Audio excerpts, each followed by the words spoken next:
သူမရဲ့ချမ်းသာကြွယ်ဝမှုတွေကိုဖော်ပြဖို့ပြင်ဦးလင်မှာပိုင်ဆိုင်တဲ့သိန်းပေါင်းဘီလီယံချီတန်တိုက်ကြီးကိုအခုလိုချပြလာတဲ့နဝရက်ပရိသတ်များအားလုံးပဲမင်္ဂလာပါရှင်ပြင်ဦးလင်အနီးစခန်းမှာသူမပိုင်ဆိုင်တဲ့သိန်းပေါင်းဘီလီယံချီတဲ့ဇိမ်ခံအင်ကြီးနဲ့အတူသူမရဲ့လူနေမှုဘဝစတိုင်ကိုရိုးရှင်းစွာချပြလာတာကတော့တရုတ်ဆောင်မင်းသမီးနဝရက်ပါအားလုံးသိကြတဲ့အတိုင်းပဲနဝရက်ဆိုတာကတော့တခေတ်တစ်ခါမှာအောင်မြင်တဲ့ထိတ်တန်းတရုတ်ဆောင်မင်းသမီးတစ်လက်ပဲဖြစ်ပါတယ်ပရိသတ်တွေကတော့နဝရက်ကိုတရုတ်ဆောင်ကောင်းယုံသားမကသူမရဲ့ရိုးရှင်းပြီးတော့ဖော်ရွေပွင့်လင်းတတ်တဲ့စကားပြောဟန်အနုပညာလောကမှာနာမည်ပြမရှိရိုးရှင်းစွာနေထိုင်တတ်တဲ့မင်းသမီးတစ်လက်ဖြစ်တာကြောင့်ချစ်ခင်အားပေးကြတာဖြစ်ပါတယ်နဝရက်ကတော့ချစ်စရာကောင်းပြီးပွင့်လင်းတဲ့မင်းသမီးတစ်လက်ဖြစ်တယ်လို့ရုပ်ရှင်ဇာတ်ကားများစွာကိုလည်းကိုယ်တိုင်ထုတ်လို့ရိုက်ကူးနိုင်တဲ့အထိချမ်းသာကြွယ်ဝတဲ့မင်းသမီးတစ်လက်ပါ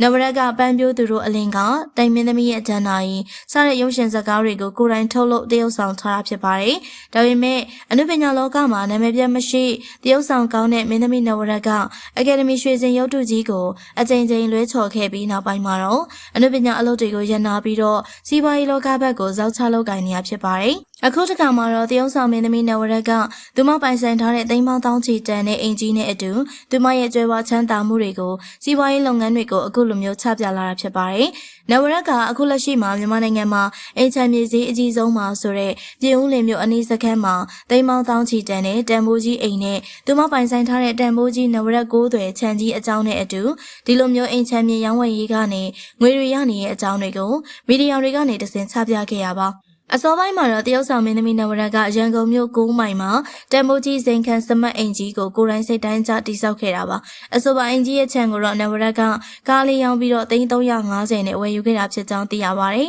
အဆိုပါအင်ကြီးကိုတော့နဝရက်ကအစင်းမြင့်အင်ကြီးအဖြစ်တိစောက်ထားတာဖြစ်ပါတယ်ဒါပေမဲ့နဝရက်က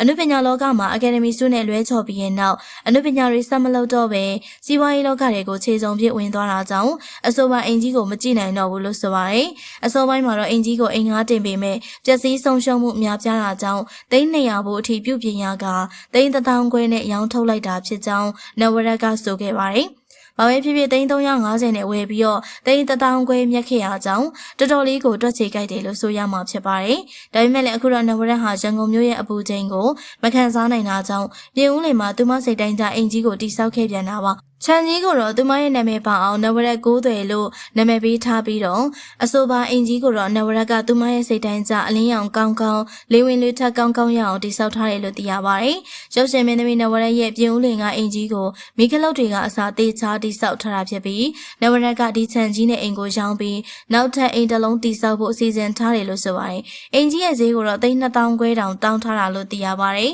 ။နဝရက်ကဒီအိမ်ကိုရောင်းပြီးရင်လည်းနောက်ထပ်အိမ်တစ်လုံးစိတ်တိုင်းကျတိစောက်အောင်မယ်လို့သိရပါတယ်။နဝရက်ကကိုယ်တိုင်ကအိမ်ထောင်မရှိတဲ့အပြိုကြီးဖြစ်တာကြောင့်လွတ်လပ်နေပြီးတော့စီးပွားရေးလုပ်ငန်းများစွာနဲ့လဲပတ်နေတဲ့ဦးဆောင်လုပ်ကိုင်နေတဲ့အမျိုးသမီးတဦးပါ